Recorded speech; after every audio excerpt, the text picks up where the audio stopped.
Hi, my name is Lenny Librizzi. I am the beekeeper at MakerSpace, but actually in Maker Park, which is across the street from MakerSpace. It's an outdoor art space where there are outdoor sculptures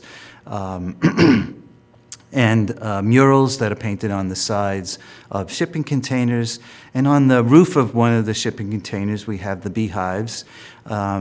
And so the bees themselves can be considered makers because they are making honey and wax in order to both feed themselves and create the cells that the queen needs in order to lay her eggs and that the other bees need in order to feed them and to nurse them.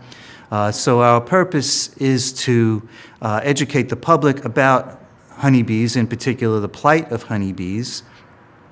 They are threatened by a number of factors, the most important one being climate change. And the way this affects the honeybees is that they, the weather patterns that we see locally, which can be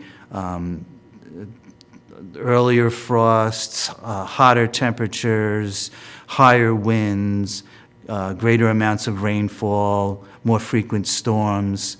These all affect the honeybees in their ability to collect the pollen and nectar and to survive the seasons, but also affects their habitat, which includes the wildflowers, trees, and shrubs where they collect their pollen and nectar from.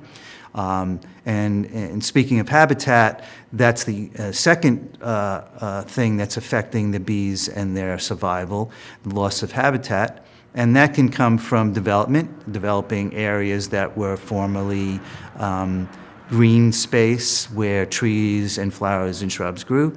And every time you build on an area like this, it takes away a habitat where the bees can be foraging. There's also climate change also can affect habitat as well. As the area warms, some of the endemic or native species can no longer survive the different weather patterns, and that can affect certain species of bees, butterflies, and honeybees as well.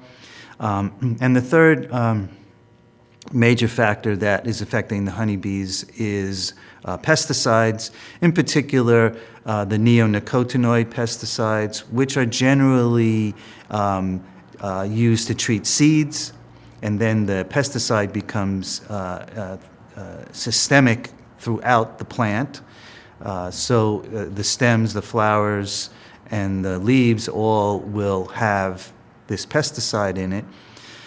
And if the flowers have the pesticide in it, that means that the pollen and the nectar that the bees need to survive is there as well. And they will then bring that back to the hive, and that can slowly diminish the health of the beehive. So we're hoping that by educating the public about honeybees and their plight, that they will then use this information to speak to their local representatives, and hopefully we can have laws passed that will protect the honeybees, ban the pesticides, and also people can, a few letters written to corporations can have a major effect on corporations that produce and distribute these pesticides that are so dangerous to the bees. Thank you.